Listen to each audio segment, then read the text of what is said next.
was one of the shining moments in the Blaffer's history.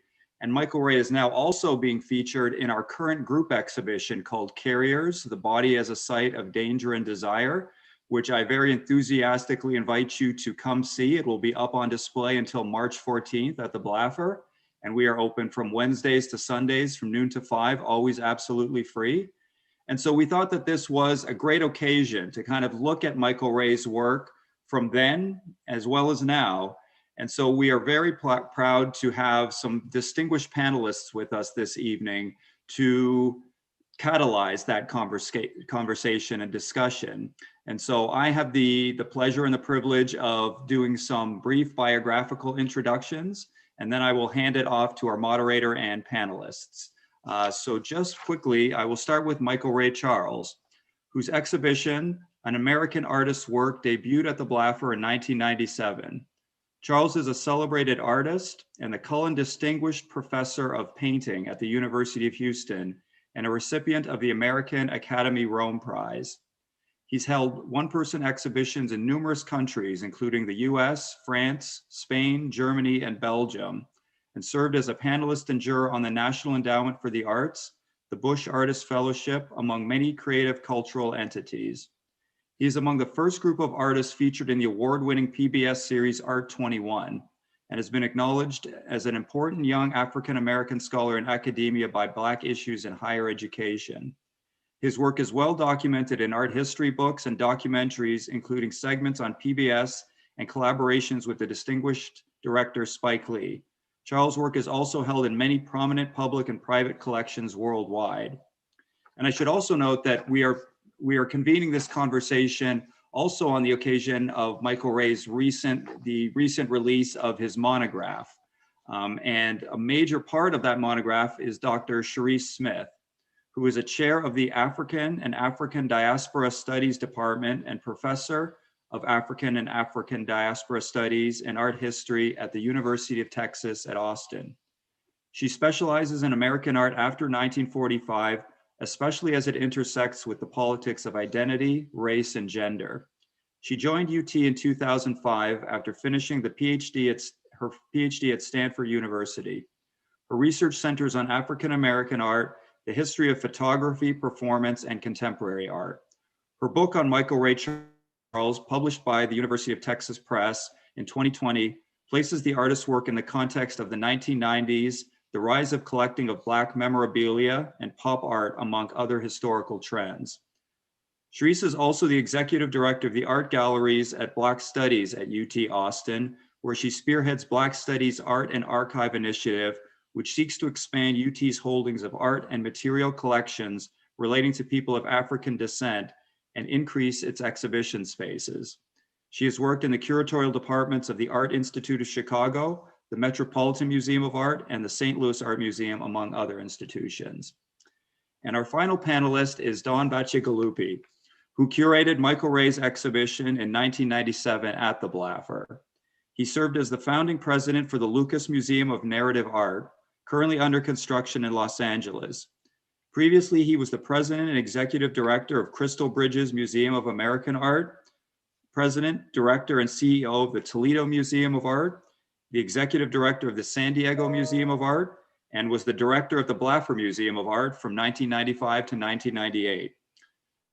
He earned his MA and PhD degrees in art history from the University of Texas at Austin, and has served on the boards of numerous organizations, including the Association of Art Museum Directors and the National Committee on the International Council of Museums. He founded Don Bacigalupi Art Council Incorporated in 2019 and is based in Los Angeles. Thank all of you for being here this evening, and I will now hand it over to our moderator for this evening, Blaffer Curator of Education, Catherine Veneman. Hi, I just thought that I would welcome everybody also and echo Stephen's welcome. And then we're just going to start by a good format where the speakers both have, the conversation. It's going to be very conversational, but there will be some presenting going on in the beginning.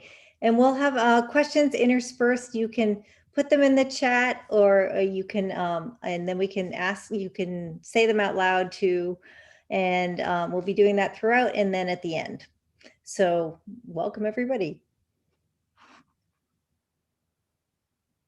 Ready for me, Catherine? Yes. Sorry. Don is Catherine. first. Thank you, Catherine, and thank you, Stephen. It's really a pleasure to be here, and it's a great relief to see so many friends and colleagues in Texas well and dry. So I'm feeling empathy for all of you, what you've been through in the last week, and I'm delighted to see shining faces nonetheless. This is a wonderful and unusual context for me to be speaking, because I feel that I've been given the role of the historical past. And for someone who spent my career feeling like a young Turk, it feels a little bit funny to be the old history guy, but I'm going to relish this for a change. So I want to start with a bit of history, actually prehistory to the 1997 exhibition that Stephen alluded to. And it begins with my first encounter with Michael Ray's work. In about 1993 or 1994, I was completing my PhD in Austin in art history, and I encountered these uncanny images that Michael was working on at Flatbed Press. I didn't know of Michael or his work, but these images stayed with me. They troubled me. They really disturbed me. They were both seductive and beautiful and powerful and incredibly difficult to digest. And I made a mental note at that moment to understand these works at a time when I could, and to investigate the artist when I would have a chance. At the moment, I was writing a dissertation on the Situationists, who were a group of post-war thinkers and philosophers and activists, if you will, who had been quite disruptive in the post-war period, particularly in France and elsewhere in Europe. And they were mostly known for this theory of theirs they called détournement, this idea of taking images from the past and slamming them together in order to explode them or to expose them to other meanings. And when I first saw Michael's work, I thought, this is something very resonant with the themes of the Situationists that they were exploring back in the 50s and 60s. And so shortly after leaving Austin, I became a curator at the San Antonio Museum of Art, really a baby curator. And one of my first projects there was an exhibition that I posited called State of the State. And I wanted to look across the state of Texas and understand what practices were underway in the hands of contemporary artists. And Michael was top of my list for investigation. And happily, Betty Moody, a wonderful dealer there in Houston, was showing Michael's work and gave me a full measure of what Michael had been up to in the last couple of years. And I was very taken with the depth and the seriousness of his project, and again, the power of these works that I was seeing. So I quickly, even before the exhibition opened at the museum, I proposed an acquisition of a major painting by Michael for the museum's collection. I was a young, baby, naive curator, and I hadn't anticipated the eruption at the board meeting that acquisition proposal might create, and it did. And there were a couple of board members who took great exception to Michael's work being presented as a potential acquisition, and they suggested that the work was so incendiary that the museum could not possibly own or present this work. We had a long conversation. The work did enter the museum's collection. I did show it, but it gave me an inkling of what might be to come in terms of the reactions that Michael's work could precipitate. And I also learned, I think, at least intuitively, that some of those reactions might come from an older generation. These were indeed a couple of older members of the board who were very incensed by it. And eventually I came to realize that there were differing reactions, often dependent on the age of the viewer. And this is not to be too generalizing, but what I experienced was that people, particularly people of color, African-American people who had lived through a period when these stereotypical images, racist images, had been ubiquitous in culture. They had been everywhere in culture, in advertising, in popular culture, in media, in films. That those were the folks who were principally opposed to Michael's work, who would say, this work, these images should never be seen again. They're simply too damaging and too destructive. So I had to respect that perspective, but even as I understood the power of these images to explode, to reveal these stereotypical images for the way in which they had been used to sell products, to sell ideas in the past. So that debate actually became part and parcel of my reasoning when I arrived in Houston a few years later to put this exhibition on the calendar, that I thought this work needed to be explored. It had to be explored in an educational institution in a context that could precipitate the conversations that needed to be had about the past and about these stereotypes. So when I got to U of H and to the Blaffer, I did put the exhibition on the calendar, and it was really the first exhibition that I was going to be curating at the Blaffer. I hadn't yet met Michael. We met, we began a conversation that continues to this day, a very stimulating one from which I've learned a great deal. And in fact, those conversations, those early conversations, I thought were so relevant and important that we published them in the eventual catalog of the exhibition. So while we went about preparing the exhibition, I and the staff at Blaffer began to talk to a number of community leaders about the exhibition, about the work, about the programming that we intended to undertake. Word had gotten out. There were a lot of responses already coming in long before the exhibition opened. And we began to hear from, again, a number of folks in the community who were incensed about the idea of presenting these works, as though even doing an exhibition was forbidden or should not happen.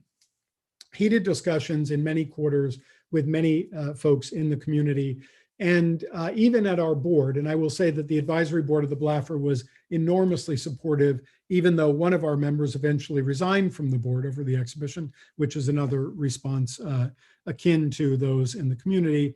I was publicly criticized for making this the first exhibition that I would undertake at Blaffer. I was told it was too dangerous a choice, it was work that was too hot to handle, and that to do such an exhibition would be somehow inappropriate, which I thought was very strange.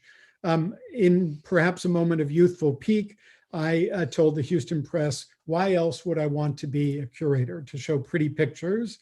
And it was probably the wrong thing to say at the wrong time. But Michael's voice was resonating in my ear. Michael talked to me about wanting to make work that was useful, that had a purpose.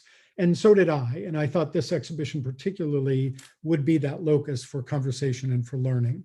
By the way, I do think Michael's work has a beauty to it as well. So I didn't mean to position in diametrical fashion Michael's work from Pretty Pictures. I think Michael's work is also challenging and important and investigatory in its way.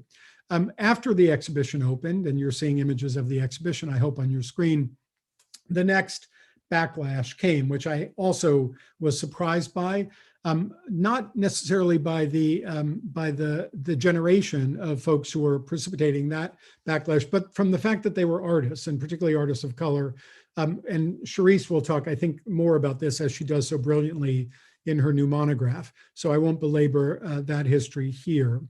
But I will say, looking back over my now long career as an art historian and a museum professional, I've come to believe that the great works of art, the works of art that resonate over time, are those that appeal to various degrees to our eyes, to our minds, and to our hearts. And I will say that all great works of art, in my experience, in some manner, participate with our eyes, our minds, and our hearts. And Michael's work is the same. Michael's works avail themselves of his deep knowledge of history, advertising, design, technique, and they're beautiful and seductive in their way. They seduce us in the same way that advertising and popular culture forms often do. They're also intellectually challenging because they riff on historical artifacts and images, placing them in new contexts and intersections. And one can't help but think about their potential histories of these images, of these types, of these stereotypes, the historical impacts of those appearances in different contexts, and the meaning of these stereotypes. And Michael's work also affects the viewer, and certainly me. They engage in what Cherise has wisely noted as a kind of pessimism and melancholy, a skeptic's view of the impact of images and stereotypes on real beings, and on all of us who inherit these notions fabricated to sell ideas and products and prejudices, and they hurt when we look at them. So these works work because they affect our eyes, our hearts, and our minds.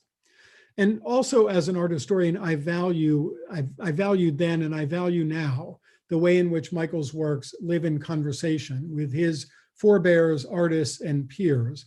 Just as a few examples, in 1991, Michael used tar to pigment his work Cream of the Crop, making it part of a trajectory that leads from David Hammons to Theaster Gates. His early genre paintings, which opened the exhibition and are informed by the works of Archibald Motley, Thomas Hart Benton, and they're in conversation with contemporaries like Kerry James Marshall, Kara Walker, and others. Michael often cites or has cited Robert Colescott, Charles White, Palmer Hayden, and other historic precedents, and echoes of each of these artists reverberate in his practice. And beyond the visual arts, there are rich correspondences in Michael's work with Spike Lee, who wrote the introduction to our catalog you're seeing here, Crisp Rock, Prince, and a number of other artists and makers in other disciplines. So I believe the 1997 show was essential and timely, and it turned out to be a big event, attracting more than 10,000 visitors to the Blaffer, overflowing crowds to the public programs that we hosted, and I may talk about those a little bit later.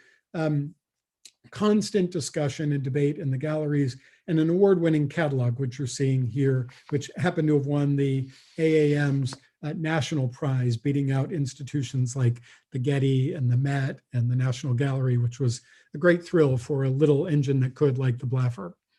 I will say that I've learned over time and from a number of colleagues that I was always an impatient curator. I was anxious to get to the heart of the matter. I was always attracted to art that didn't shy away from it. And I had little time for too much tradition, something most museums are too deeply steeped in my opinion. And I saw Houston and the Blaffer as kind of a perfect venue for these potent conversations around exciting, challenging new work and the issues embedded within that work. And again, over time, I've learned that artists can get ahead of their time and place, or more specifically, ahead of what a culture is ready to grapple with or digest. Walter Benjamin said that art creates demands that cannot yet be fulfilled, and it's often ahead of its time. I think that's where we were back in 1997.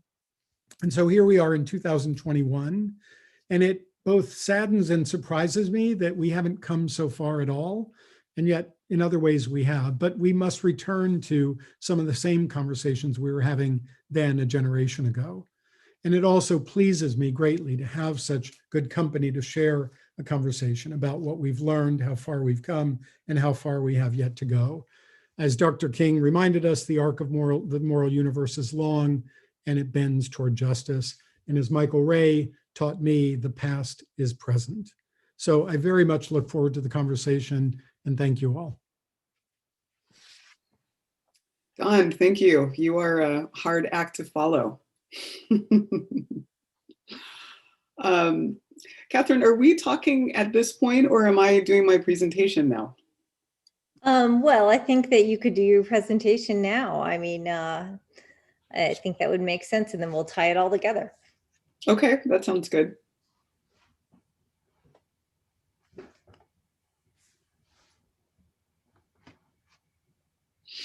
So good evening, everyone. I want to thank the Blaffer, Don, Michael Ray for having me this evening. I'm sorry that we were forced to postpone a couple of weeks ago, but it's really good to finally engage in this conversation. So I'm showing you here an image that was taken inside the Blaffer back in the day in 1997 during the run of the show. And you see young, full-faced folks here. And this is an image that I am very happy to see and also happy to show because it says something to me about the young and ambitious curator and artists that we're here to celebrate today. So can I move it forward? Can I advance it? No. Okay, so let me tell you just a little bit about the book. The book was, please advance it one more time. The book was published just last year from University of Texas Press. The cover features a recent artwork of Michael Ray's from 2018. Every head is a world, every world is a head is the name of the print suite. And what you see in the cover and in these recent images is that there is a kind of through line in Michael Ray's work, which is that he continues to be engaged with the image of Black people that is not necessarily a true representation of them. Instead, it's a kind of figment of or an embodiment of challenging ideas that non-Black people have of Black people, and that some Black people have of themselves. So this is a kind of challenging thing that Michael Ray continues to think through. Can you advance it, please? So the shape of the book is that the first thing that the reader encounters is an interview. It is, I think, a good approximation or a good representation of Michael Ray's thinking and of his voice. And what it does is to lay the groundwork in his own words of the kind of history and analysis that comes a little bit later in the book. Advance, please. And so this is a video that shows you the beautiful full color reproductions of 100, a few more than 100 artworks of Michael Ray's that begin in the early 1990s, 1992, that go until about 2018. And so what you see in this work is, or what you see in the illustrations, in the figures, is a wide variety of artworks that he makes, from drawings to sketches, advance please, to other artworks that we don't often, other media, I should say, that we don't often associate with Michael Ray. And so in particular, I'm thinking about sculpture. So you just saw one sculptural work that just flipped by, but there are many others. And so it was my real pleasure to present to readers, to researchers, a wider sampling, a wider variety of his artworks. Advance, please. One more. And so, as Don alluded to, this moment in the late 1990s was rife, was wrought with a cultural kind of societal thinking about stereotypes. And here I'm showing you images from popular culture, Vanity Fair with Chris Rock in clown face. And Damon Wayans in Living Color. And so on the one hand, you see artists who are very self-consciously acting out and playing with stereotypes. And then there's also a real criticism of those stereotypes and a self-conscious playing with them, maybe critically, maybe not critically. And so that will lead me in a moment to this censorship campaign. Advance. So the other thing that's happening at this moment, and a little bit earlier, is in the mid 1980s through the 1990s, people began to collect Black memorabilia that's sometimes also called contemptible collectibles. And there arose a really vibrant market for them. What I'm showing you here are images of covers of books, book covers that were designed to tell people how to value the Black memorabilia that they acquired, that they had collected. And so what you begin to learn is that some of it is historic, early 20th, 19th century objects. Some of it is very recently made. So the older objects might have been made in Germany, or in other places in Europe. More recent examples continue to be made in China, for example. So it gives you a sense of the widespread both appeal and circulation of these kinds of objects. Advance, thank you. So what happens is an older generation of African-American artists lodges a censorship campaign, a letter writing campaign that is fairly widespread. It's sent to curators of different races. It's sent to artists of different races, and essentially it is designed to tamp down, you might say shut down, the work of Kara Walker and Michael Ray Charles. And so really a rift kind of begins to form within the African-American art world between those people who are both critical of the stereotypes, but understand why they have been used again. And then an older generation of African-American artists, and this is something that Don began talking about, who are really critical of younger artists using stereotypes. Now, the challenge is that older artists also use the stereotypes in their own work. And to try to figure out why they were upset with the younger generation of artists using stereotypes is, really a challenging thing to think through. Why?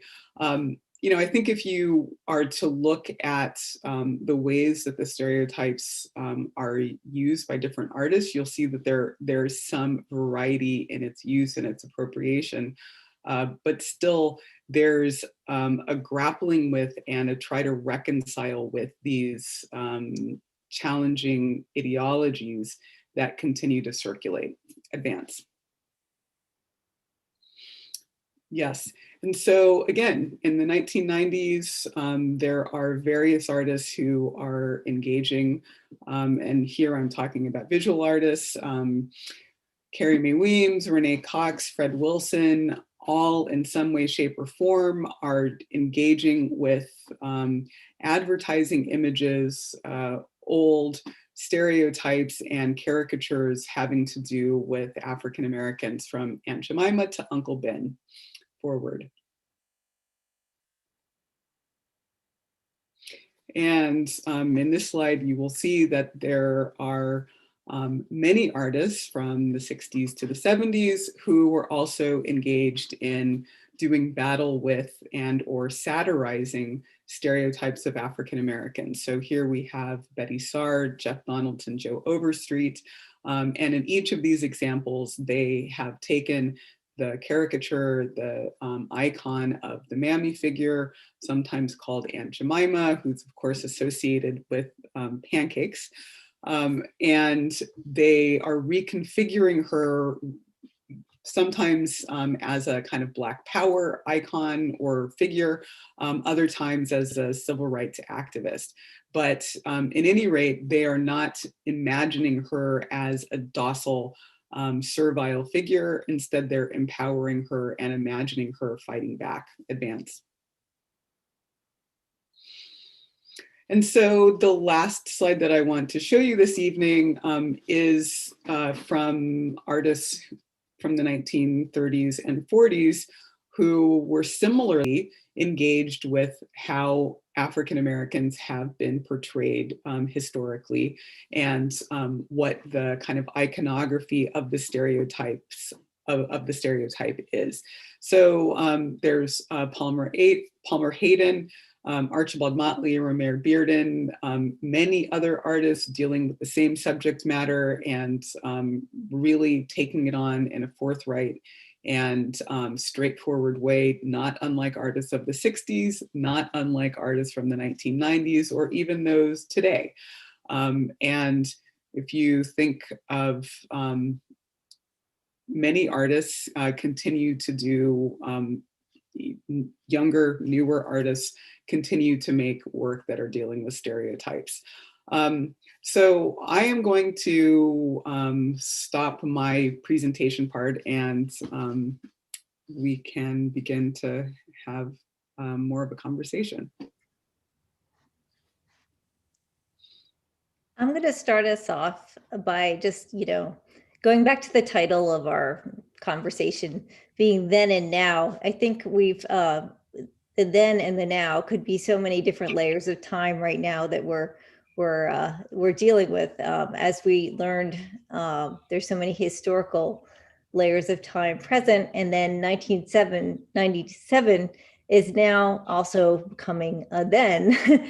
So, a lot of different layers might be added of time might also be added to that show. And there's lots of different ways in which we could look at that. But the first thing I would like to ask Don about is the public programs, because looking at how the show was interpreted in the past, the public program, I'm interested to hear about how the public programs contributed to that. Sure. Thank you for asking. I think, we did a fairly full volume of programs, but the centerpiece was this panel discussion called Subverting Stereotypes.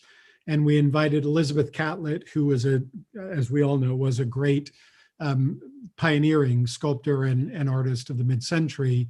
And she was the subject of my next exhibition at the Blaffer after Michael's show. So we were already engaged with her show. I was doing a retrospective of Elizabeth Catlett's work alongside her husband, Francisco Mora, who was a painter, and talking about the relationship of two married artists and how they might have influenced each other.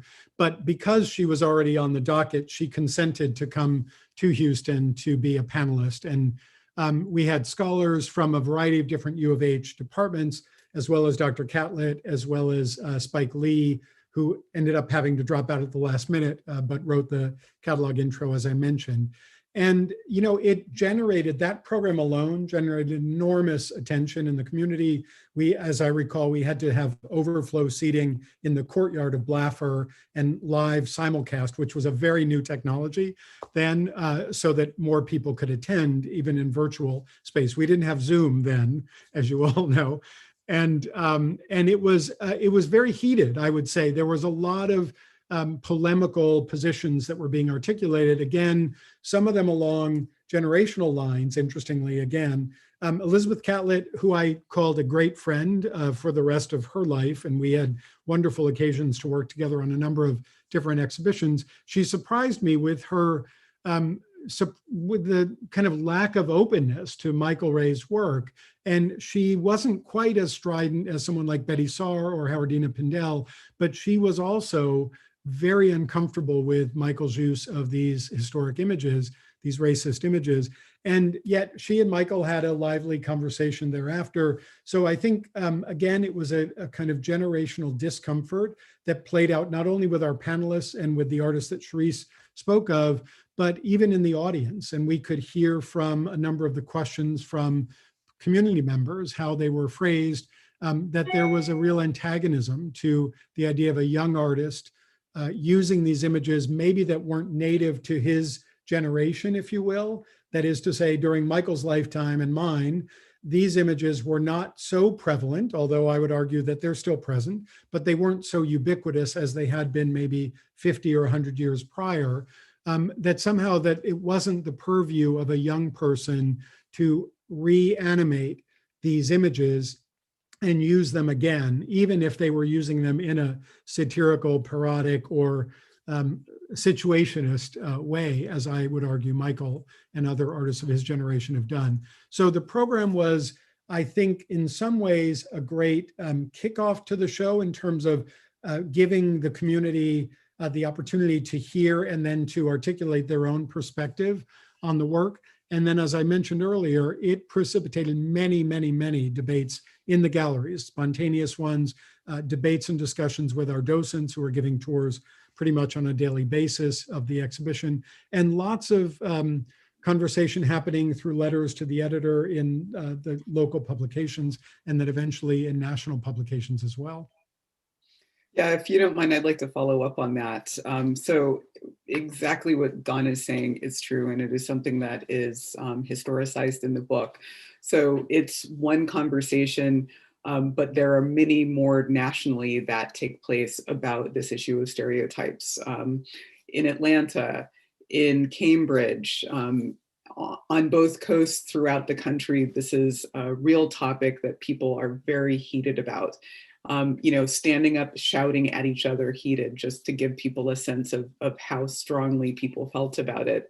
One thing that I think is worth pointing out, and I do deal a bit with this in the book, is that even while there's lots of discussion and kind of criticism about the exhibition and about the kind of hurt feelings that are embedded in these images, there's lots and lots of regurgitation, reapplication of stereotypes that are actually applied to the artist himself and herself.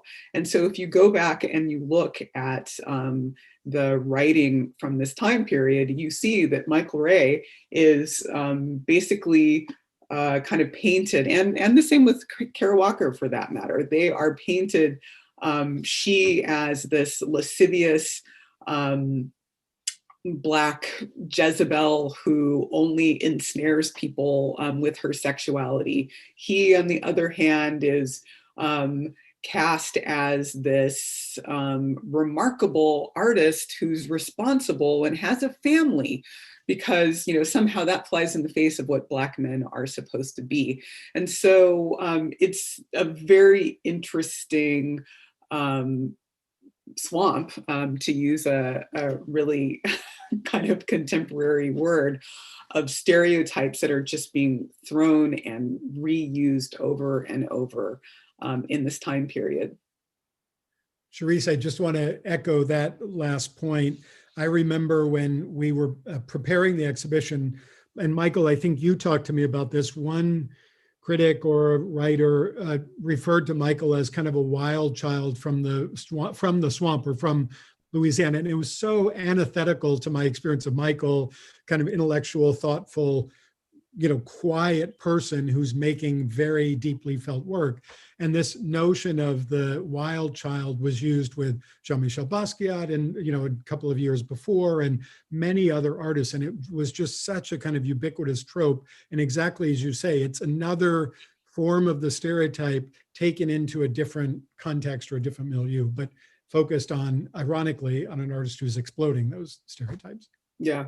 I mean, one of the other things that's useful to think through is how Michael Ray himself and the artwork are characterized as folk art, as untrained art, as outsider art, which is a total mistaking and or kind of obfuscating of what the reality is. We have a trained artist who has an MFA, who is making work that he's manipulating to look like older things. And, I think that there's a couple of challenges and lessons to be learned. The first is I would point students to Charles Gaines's Theater of Refusal, which is an exhibition also from the late 1990s, in which he basically takes art critics to task about how they don't look at the artworks of Black artists, and that they only think about stereotypes and or the biography of the artist. And so, what I think the book does, what I think that the exhibition did, is to actually look at the artwork, separate out the artist from the artwork, and look, what does the artwork do? So I advocate that.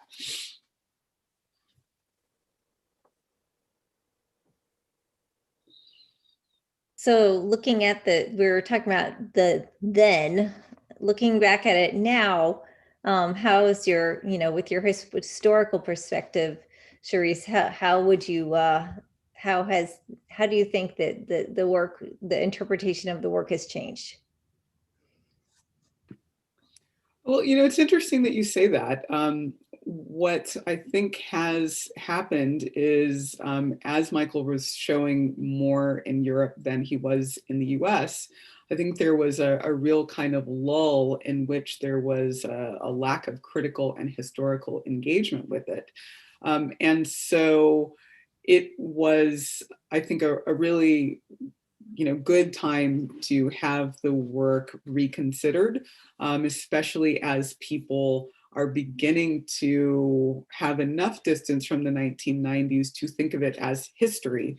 Those of us who lived through it, it is hard to think about it as history because it just feels like it happened. But now there are exhibitions on the 1990s, and there are classes being taught on art of the 1990s. And so his work is getting a second take in relation to the 1990s, as it should. And what this book and what your exhibition does is to make the work current and to show, look, this is an artist who has continued to work all of this time and continues to mature as we all do.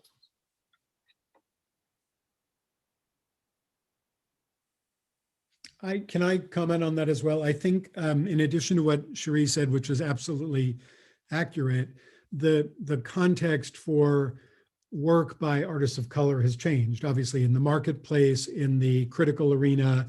And, there have been headline after headline about prices paid in the market for a Kerry James Marshall, for instance, and this and that. And lots of talk about every gallery in the world trying to stock up their stable with artists of color, and particularly African-American artists. And, it seems like such a strange phenomenon that we're talking about a moment as though these artists just appeared, as though this phenomenon of art by artists of color engaged in issues of the day suddenly happened and we all just woke up to it, when in fact, we can cite artists 100 and 150 years ago and 200 years ago. The new documentary, Black Art, that I would highly recommend, talks about David Driscoll's exhibition in the 1970s that was formative and seminal for so many artists and so many thinkers and so many historians to go back and understand that, these artists of our generations are not without their forebears, without their precursors, and Michael's the same. And that notion that suddenly the world has awakened to African-American artists is absurd and ridiculous and overdue. But on the other hand, it gives, I hope, an opportunity for more serious understanding and exploration of what came before this moment, and where were all of these artists, what were they making, and where were we curators not paying attention, or thinkers not paying attention to some great artists. But I also wanted to mention that in the New York Times Magazine yesterday, this article by Megan O'Grady that talks about contextualizing abstract art by African-American artists in almost in opposition to the stereotypical notion that Black artists somehow have to make representational work to be seen and understood, and that tradition is a long-held one and can't be changed in some way. And of course, Norman Lewis and many other artists from the past were engaged in spiritual and other kinds of abstract considerations. And I noted, Cherise, and you really taught me this in relation to Michael's later work. And Michael, I would love to hear you talk about this, the kind of leaning toward abstraction that your work has taken, particularly in the sculptural realm, both in installation work and in freestanding sculpture.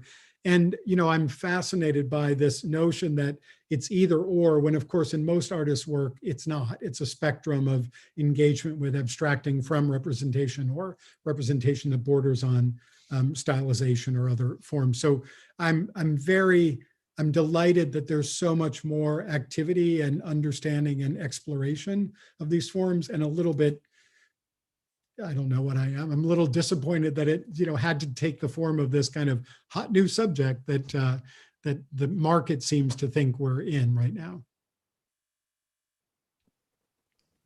Well, I could listen to you guys talk. I mean, really, I could hang around and answer a few questions towards the end, but I think you guys are doing an amazing job.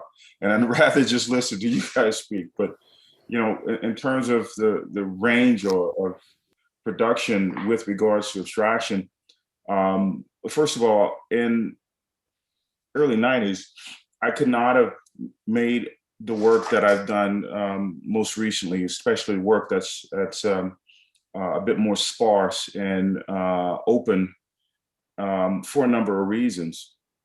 I think then I was really interested in trying to understand the images that I was seeing in various forms, And, you know, those images, I wanted to get beneath the surface. I remember saying that. I wanted to get beneath the surface of the minstrel mask. And in my attempts to do that, I proceeded to try to pull it apart, deconstruct it. And again, I don't think I could be making images like the large painting that I did in the fall show, or the sculpture at the University of Texas, or even some of the sculptures in Europe, without that, you know, that investigation.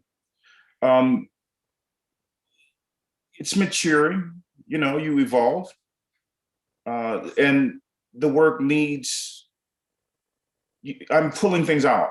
I'm taking out what's not needed, you know?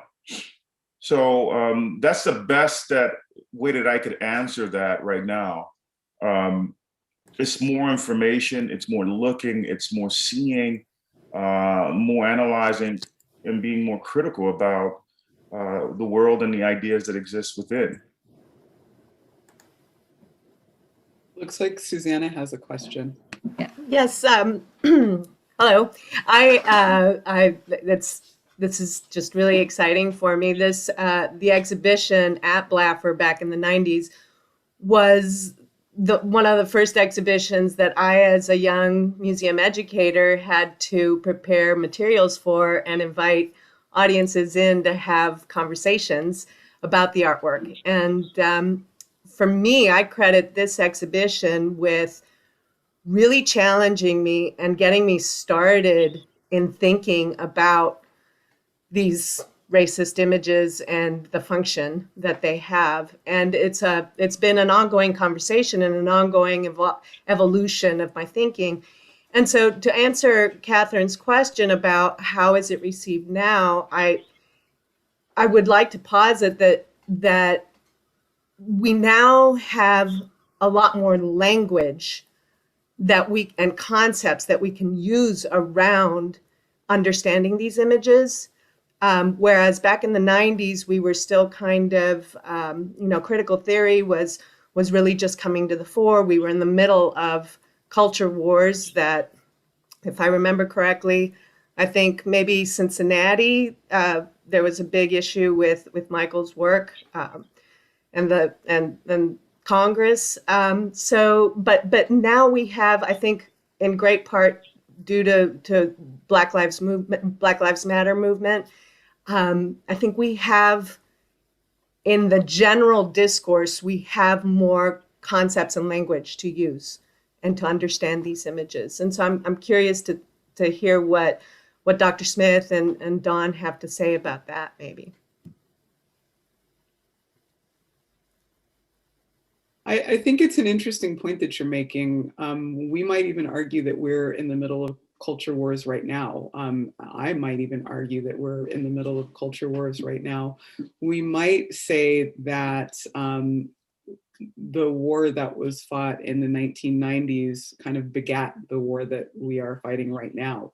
The language of the politics of identity, which I've been very interested in throughout my career, have really been co-opted by the right and by white supremacists, and they have now kind of characterized themselves as a minority that is oppressed.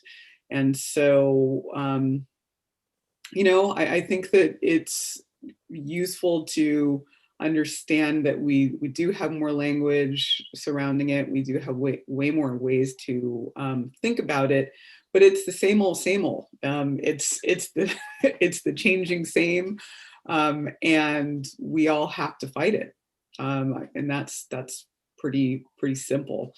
Don, I see you nodding your head. Do you want to join?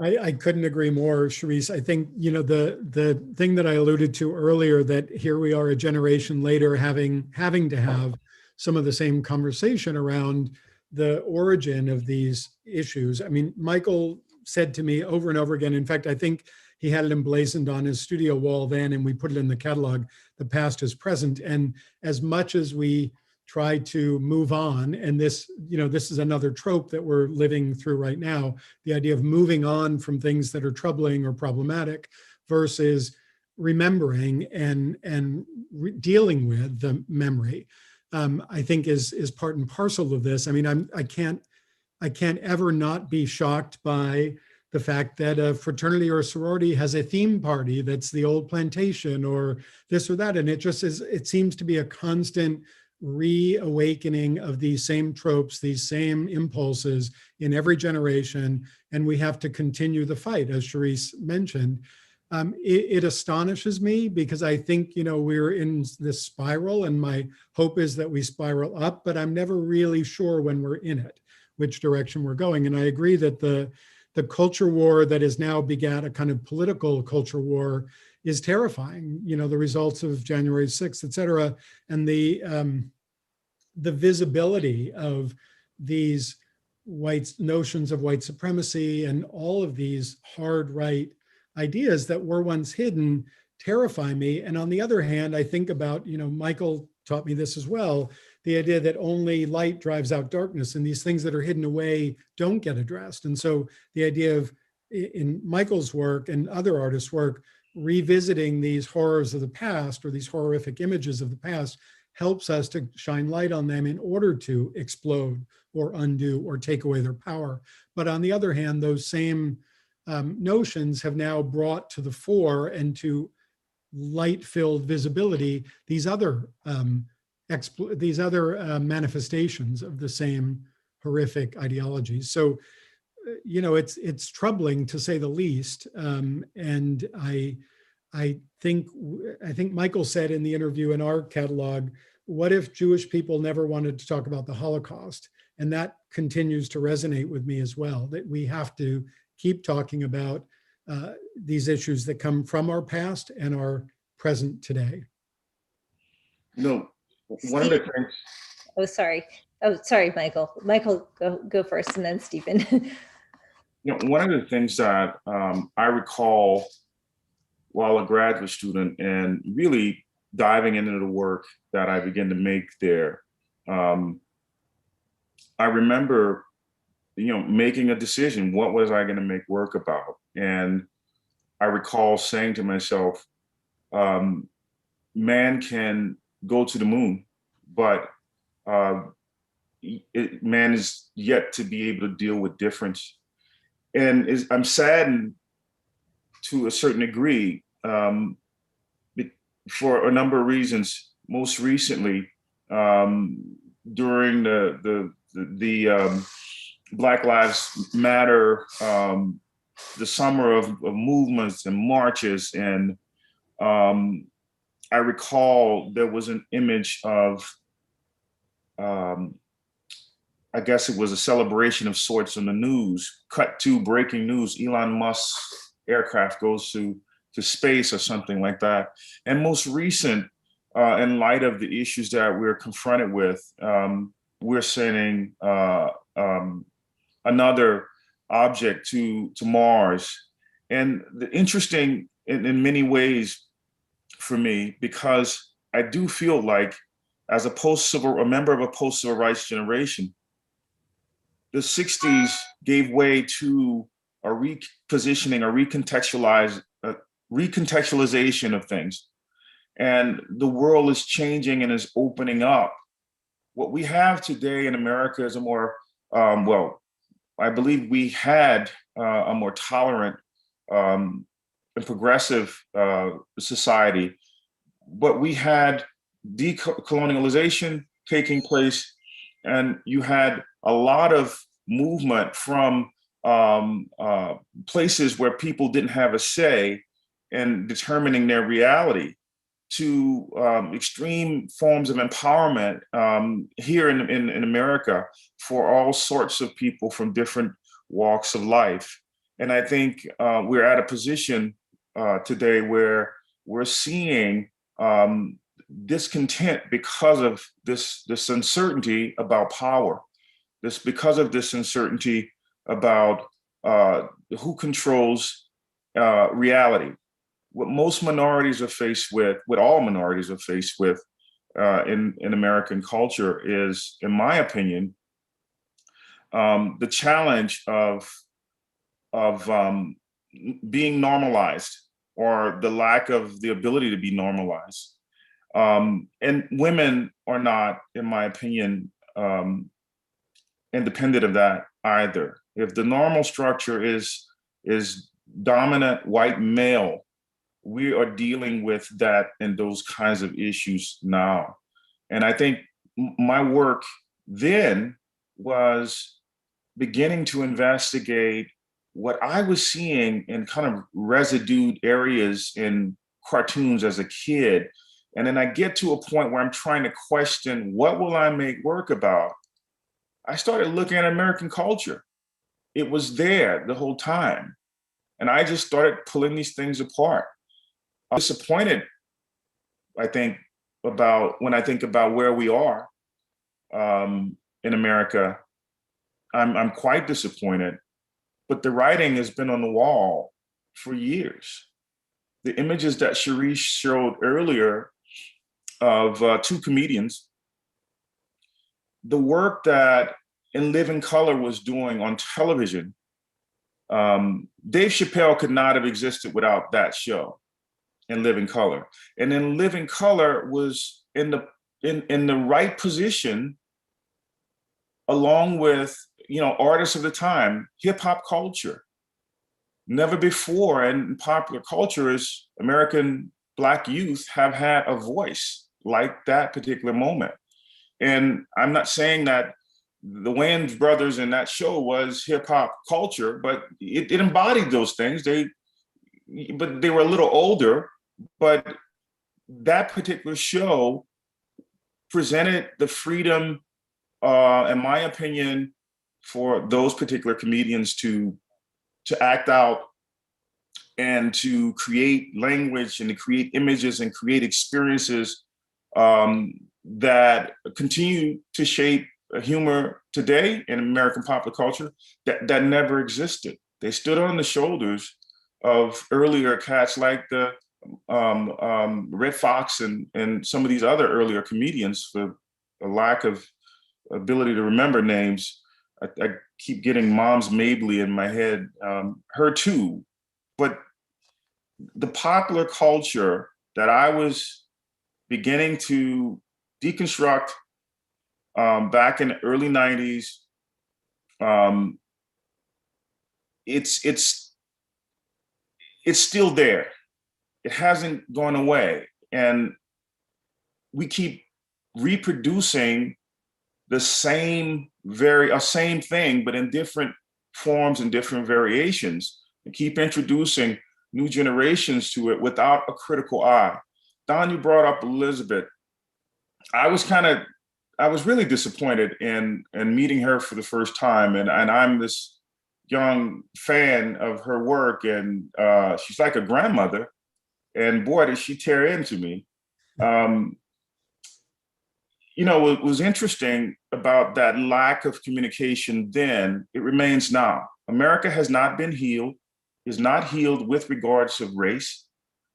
And as we see, it unfolds today, it affects almost everything. Redlining, who lives here, whose homes are valued more than others. You know, going back to the 40s, there are a lot of stories that have not been told. Who gets to keep their power and who loses it? Exactly. I just discovered that Houston had a riot. I watched the 24th the other night. I didn't know in 1917 there was a riot here in Houston. Why isn't that not something that we should all know, living here in Houston? So I think, I'm not sure where we are. I think I kind of diverted as I normally do, but yeah. So I think Steve had a question. Yes, thank you. And I really just want to thank all of you for your presentations and the dialogue. And Michael Ray, I feel like there's sort of this prolific awareness and responsiveness to your work. And so my question is directed to Don and Michael Ray in terms of the curatorial selection process in 1997, because I can share that when Tyler and I were trying to select Michael Ray's work for the current show, there's a real challenge because there's such a synergy, there's such a cumulative synergy to Michael Ray's work. Like that you don't want to leave out something because they feel like they grow in power when they're together. And so I was just curious, Don and Michael Ray, was the selection process something that was shared? Was that a conversation between the two of you of how that checklist ultimately took shape? It's a great question. I'll start and Michael can jump in whenever. I think Cherise had a much more challenging project selecting images for a book, which she did masterfully, because that's a sort of 40-year career. When I was working with Michael on the 1997 show, there was only maybe a dozen years of work to be looked at. And what we tried to do, or what I thought was important to do, was to sort of trace the evolution of Michael's work from this kind of genre painting that had real resonance with Archie Motley and other historical precedents into this much more uncharted territory that Michael and Kara Walker and a number of other artists were just beginning to delve more deeply into, despite the appearance of Betty Saar and other artists of a generation before. But I agree with you that it was this kind of synergy of not only bodies of work, because Michael at that time was particularly working in bodies of work, Liberty Brothers and Forever Free, and these series that clearly had a coherence or a coherent narrative within and among them, but also had very strong statements within the bounds of a singular work. So I was most interested in kind of emulating an historical retrospective from the beginning of his career to the latest moment, but also understanding that these groups of works, these series that he was working with, had a project unto themselves in addition to the overarching project of the work. And then, of course, the logistics and the realities of what works are available. We organized the show in a very short period of time. I think I arrived in November and the show opened the following August or something like that. It was a very short space of time to do a big show with a big catalog, and the catalog itself drove, some of those decisions, what was available, what could we get a reproduction of at that moment. But overall, I think it accomplished what we wanted to in terms of that trajectory, the evolution of the work, and the power of the individual and the collective experience. Michael, do you remember more about our conversations? I mean, we had conversations about so many things, but probably less about the checklist than most things. Don, I was just impressed to see the work on the walls. I thought you did an amazing job. I didn't realize I had made that many paintings. And, I think if you had more room, I could have given you more paintings, actually. I thought the layout of the work, just walking through, I was ready to get back to the studio, thrilled and excited about making more work. My pace is slowed now in terms of making more work, but I'm more select about what I make.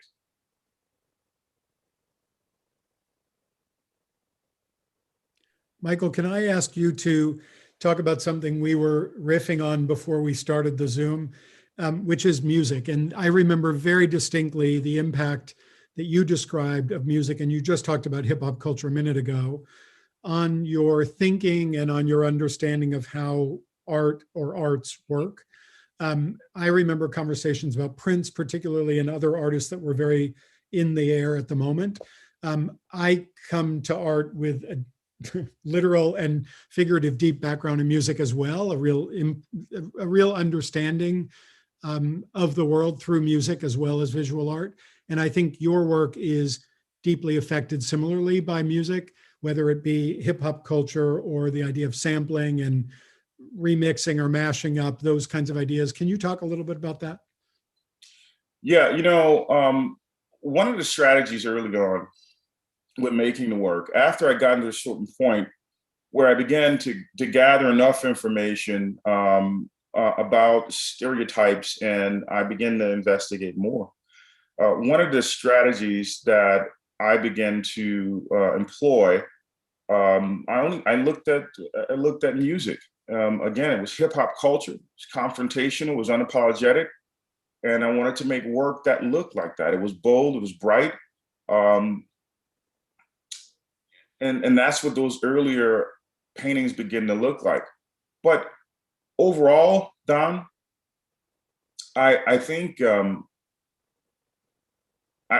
hate to say this, I used to listen to that Prince song, Everybody's Looking for the Ladder, everybody's looking for the answer, how the story started and how the story end. And I would listen to that over and over while I painted right there at UH. And it's something about that song. It's similar to that Chet Baker's My Funny Valentine, which gave birth to a number of ideas. And, you know, I think it's pain and I think it's suffering. It's like listening to Aretha Franklin's, the early years that I talked about with you, the 64 early, which I think is some of her best stuff, if not the best. The pain, and through the pain, beauty, you know, and that's what I want to continue to make work about. I'm chasing Jimi Hendrix's Star Spangled Banner. It's that, it's pain. I don't know how else to put it.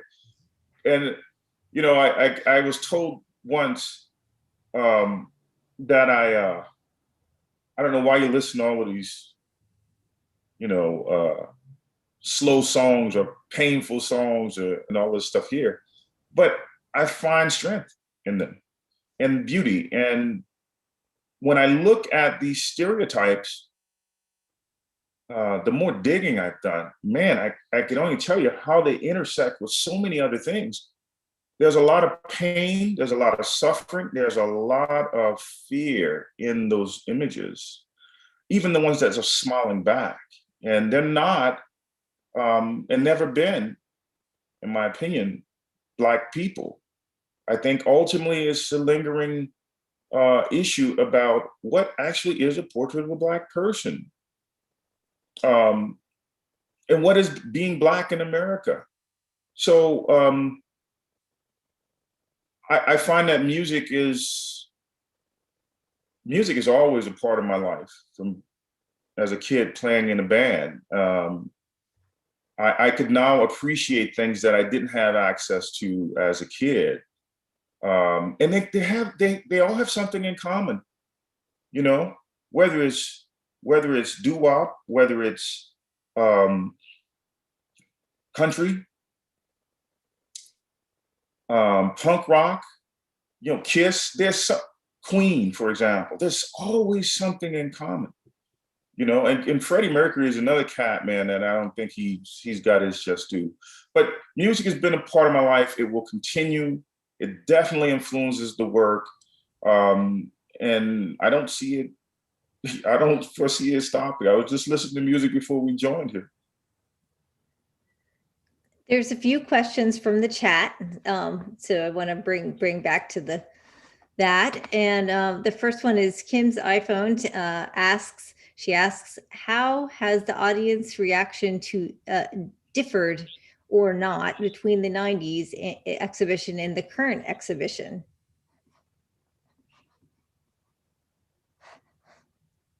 I think that's a Steve question. Yeah. That's tough because I don't, because, you know, I haven't lived through the 97 show, so I can't it's more difficult to sort of put them into immediate juxtaposition. I can say from today, I think that I want to say that it's a testament to Michael Ray's work that there's both a timeliness and a tragedy to his work, that it's still so relevant today. You know, that Tyler and I organized this show kind of in response to the pandemic, but also to the way that George Floyd's body became such a flashpoint and sort of a lightning rod for the centuries of racial violence that has been inflicted, and that it's so focused upon the body in that moment. So I think that Michael Ray's work just so powerfully and poetically spoke to that. And I think that we all look at it and we know how important it is, and yet we all sort of feel this somberness that these issues don't seem to be making inroads or getting resolved in a really sort of productive way. So I think that's sort of my takeaway from the now. I'm sorry, Steve, I haven't gotten a chance to see the show, but I promise I will get by there. You know, you bring up George Floyd. One of the things that really jump out at me is when I saw the video, it was the lack of an acceptance of his humanity that, and I only watched that video a couple of times. I haven't, it wasn't necessary to spend time on it. It kind of gets me a little, and that's one of the things that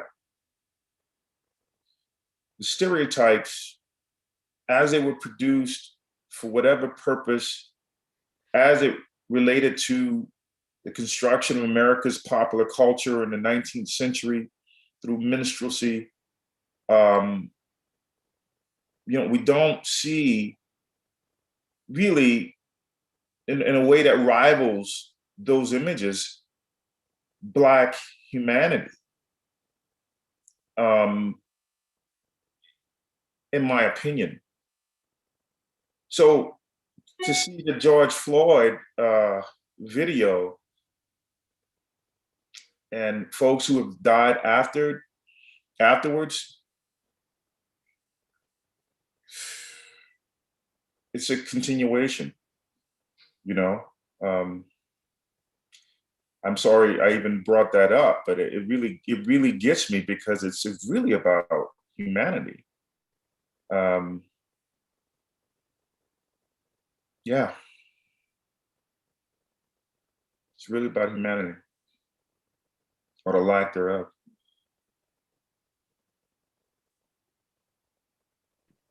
I keep ending up with these pregnant pauses. Do we have questions? I have one question, and I know that Lester Mark also has a question that was in the chat.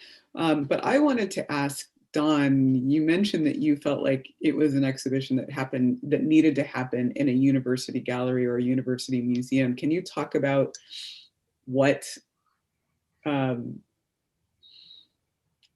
kind of value of a university museum versus a kind of large public institution is?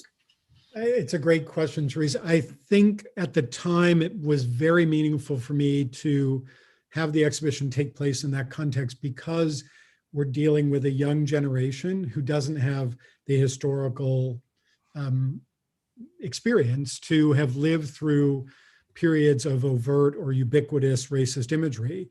And this idea that, you know, as I said earlier, this notion that fraternities and sororities and college kids keep making the same mistakes and keep going to these same tropes without understanding the history that underpins them and the reasons why those ideas have to be fought and challenged and moved forward from. And so I think there was, in my mind, the idea that it was an extraordinary opportunity to talk to particularly young people about that, about history. As I was learning it, I was still a young man at the time, as you saw from that crazy image you showed. And it was essential in my own understanding of where we all come from and what the challenges and our forebears fought in order to allow us to live the lives we led. And as a gay man, as a young gay man, having, you know, come into my own as a professional, understanding the history of my people, so to speak, and what challenges and fights were fought to allow me to do what I was doing as a first-time museum director, for instance, were very resonant in the place working and educating young people. So I thought the exhibition and those that came after were incredibly important as a locus for those conversations. And the other thing about Blaffer, the intersection between town and gown, so to speak, was very robust. Being in the Third Ward, being surrounded by a community of color, and being able to draw from the arts community all across Houston was a fascinating layering of audience and therefore layering of opportunities to have those conversations. So that's what I found most essential about the conversation and the exhibition in that place. I think you can argue that university museums also can kind of bear a more thinking exhibition or a more intellectually challenging exhibition, which this work was and continues to be. Absolutely. And not dependent on things like the attendance draw. Even though the exhibition turned out to be a huge attendance draw, the Blaffer, without an admission price, without depending on kind of earned income, it wasn't a driver for what the exhibition programming had to be, and allowed, therefore, exactly as you said, this kind of more intellectually stimulating and deeper conversation. Well, that's great. And Lester, there is a question for you. Would you like to just say it? Sure. Hi, Michael Ray. Hey, Lester. I would suggest that you do get by to see the show. It is incredible. And there is an artist named Michael Ray Charles who has work in there that is just drop dead incredible. Thank you, Lester. My question is a light one. When did you start using the penny, the Lincoln penny, and what can you tell us about that? That question, I always get that question. I started using it after I did a small painting on copper with tar. And I was, it was informed by a Jesse Jackson quota piece, and in which the term quota piece was mentioned. And I was doing this work with tar and references to music scales and notes, and on copper. And I was looking for a way to balance the composition. And I put this penny into the painting. And shortly after that, I had a critique, and my professors at the time, one of them said, take it out, they didn't like it. And I decided to look at the penny in relationship to the other coins, and I questioned why it was relevant to have or to eliminate from the work. And when I noticed it was the small, well, it's not as small as a dime, it was the most insignificant in value, and it's the only coin of color, and the image of Lincoln was facing the opposite direction.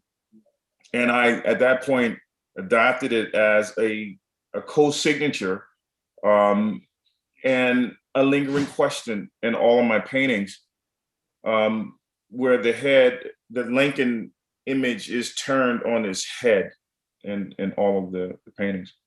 So that's where that came from. And I still do it. I mean, I got jars of penny. Every time I see one on the ground, I pick one up, and anticipation is another painting that I have to do. Yeah, but that's where that started. Great. I pick up every penny too. That's just because I'm cheap. To buy more art, right? Exactly. And we have another question from Melinda. Would you like to ask it? Okay, I will read it.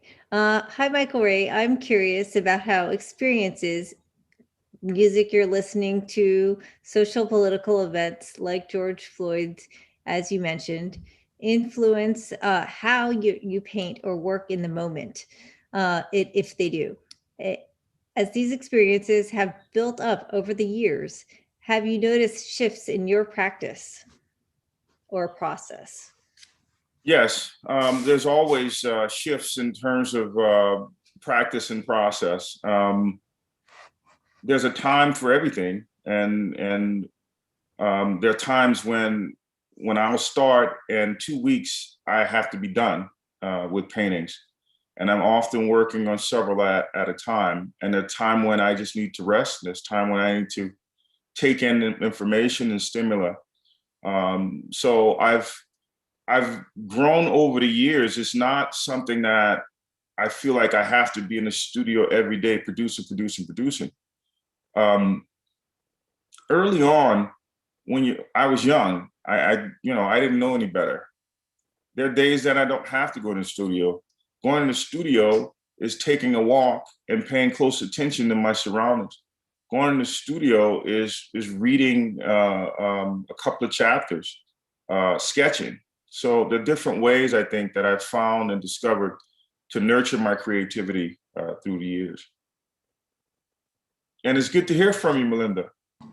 Hey, Michael Ray, sorry, I had to plug in my mic. My computer setup's kind of crazy.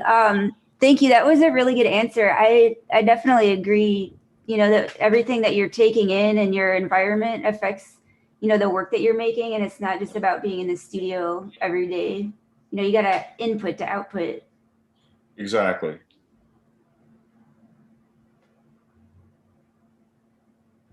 Well, I think this might be a good point. We so appreciate everyone in the audience who has joined us this evening and who has stuck around for the conversation. I want to give a massive thanks to all of our panelists. Thank you to Dr. Smith and Don for wonderful presentations and discourse, and Michael Ray, as always, for inspiring all of this and for providing so much fruit for discussion.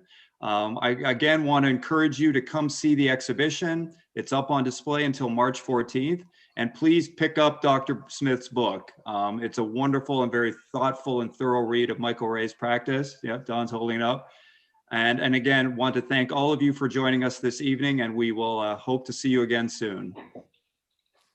Thank you.